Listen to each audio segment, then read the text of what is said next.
Buenas tardes, alumnos, buenos días, buenas noches. Seguimos viendo el tema del régimen de seguridad social.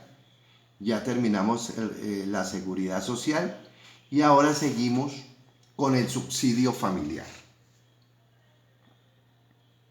El subsidio familiar lo recibe el trabajador por intermedio de una caja de compensación familiar. Ya les había dicho que las cajas de compensación familiar son organizaciones sin ánimo de lucro. El subsidio familiar es una prestación social.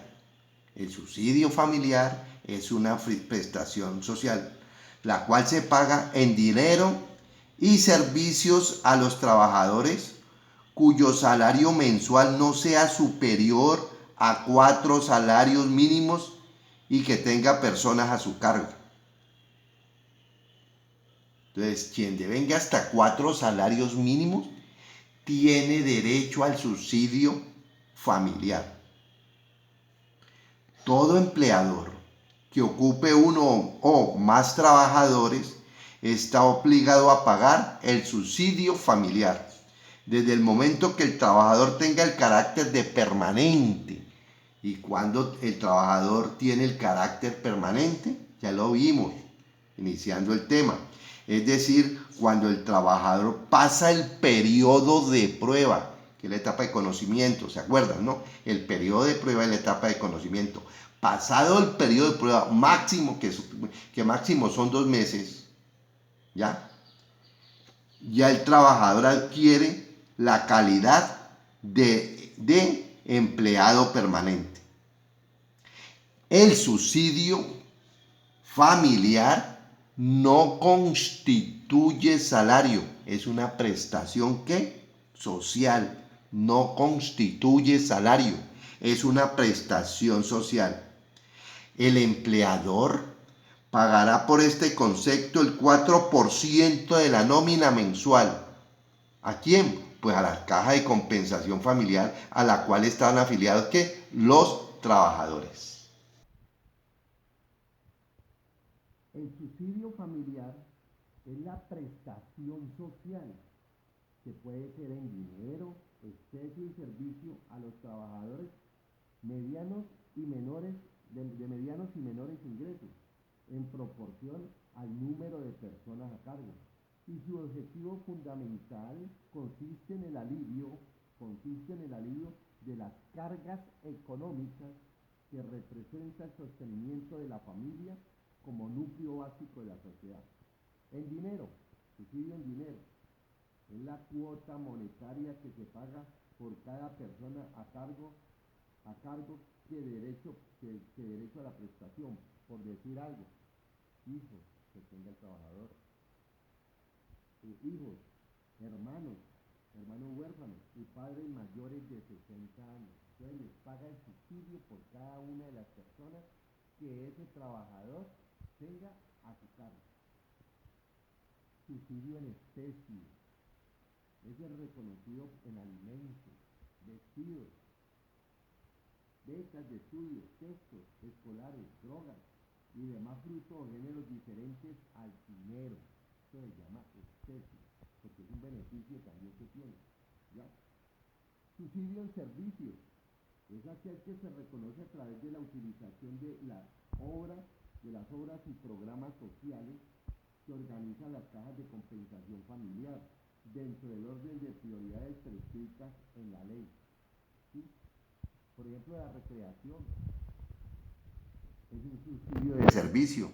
Cuando ustedes van a las cajas de compensación, nadan en las piscinas, cogen los escenarios deportivos, las canchas de fútbol, de básquetbol, se recrean allí. Ese es un subsidio en servicios, porque se beneficia de las zonas de recreación que tienen las cajas de compensación. ¿Quiénes son los beneficiarios? ¿Sí? ¿Quiénes son? Los trabajadores que reúnen los siguientes requisitos. Quienes laboran en una empresa, ¿ya? A través del contrato de trabajo, ¿ya? ¿Quién más? ese trabajador que devenga 4 salarios mínimos mensuales vigentes o y que la hora mínimo 96 horas al mes y tener personas a cargo. Ese trabajador tiene que tener unas personas a cargo para tener derecho a recibir la prestación. Esas personas a cargo, les dije, pueden ser hijos, ¿quién más? Hermanos, huérfanos de padres y padres mayores de 60 años. Estamos hablando del régimen de seguridad social. Ahora nos toca hablar del Instituto Colombiano de Bienestar Familiar. ¿Y qué es el Instituto Colombiano de Bienestar Familiar? Es una entidad vinculada al Departamento Administrativo para la Prosperidad Social de Colombia. ¿Cuál es su función principal? El Instituto Colombiano de Bienestar Familiar, su función principal es la prevención y protección integral de la primera infancia, la niñez, la adolescencia, adultos mayores y el bienestar en general de las familias en Colombia. Entonces, así como el empleador aporta del valor de su nómina el 4% a las cajas de compensación, también aporta el 3% del valor de su nómina al Instituto Colombiano de Bienestar Familiar, que cumple funciones sociales a las personas que anteriormente les anoté. Y dice el legislador: toda empresa pública o privada aporta al Instituto Colombiano de Bienestar Familiar desde la vigencia de la Ley 27 de 1924 el 3% del total de la nómina. Anteriormente era el 2%. Hoy en día es el 3% del valor de la nómina. Lo debe de consignar al instituto o a la entidad bancaria que esté autorizada, el 3%. En el momento en que se ejecute el pago de la planilla de la Seguridad Social. Entonces, en el momento en que se ejecute el pago de la planilla de la Seguridad Social, se tiene que pagar un 3% del valor de la nómina al Instituto Colombiano de Bienestar Familiar, el 4% a las cajas de compensación familiar. Esto hace parte del régimen de seguridad social en Colombia. Dentro del régimen de seguridad social también está el SENA. ¿Y qué es el SENA? Es el Servicio Nacional de Aprendizaje. Es un establecimiento público de orden nacional de Colombia, con personería jurídica, patrimonio propio e independiente y autonomía de administración, inscrita al Ministerio de Trabajo y Seguridad Social en Colombia. ¿Cuál es la función del SENA?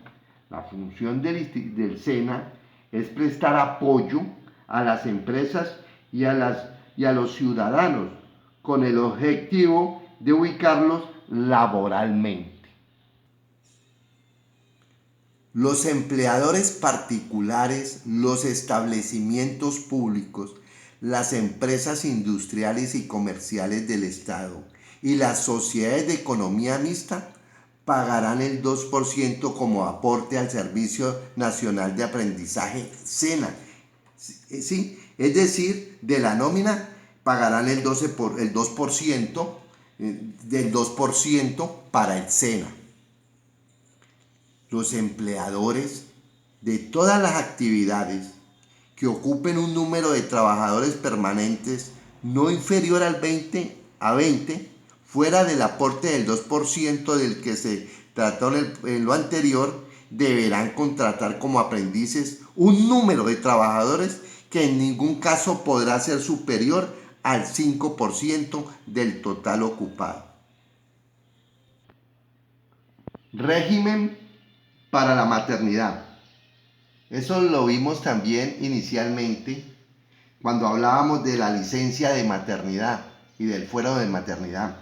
Entonces, el régimen para la maternidad consiste en que la madre tiene una licencia de 18 semanas y que pagará la EPS y el servicio de salud para la misma madre y el infante. Concluimos lo que es el régimen de la seguridad social. ¿Qué lo compone el régimen de la seguridad social? Lo compone la seguridad social como tal, los trabajadores vinculados a través de las EPS, ¿sí? Los trabajadores vinculados a través de la EPS cuya afiliación le corresponde ¿a quién? Al empleador. El subsidio familiar, las cuotas al Instituto Colombiano de Bienestar Familiar, las cuotas al SENA, régimen para la maternidad. Esto hace parte de lo que es el régimen de la seguridad social. Creo que el tema, y espero les haya quedado claro, jóvenes. Hasta luego y que Dios los bendiga.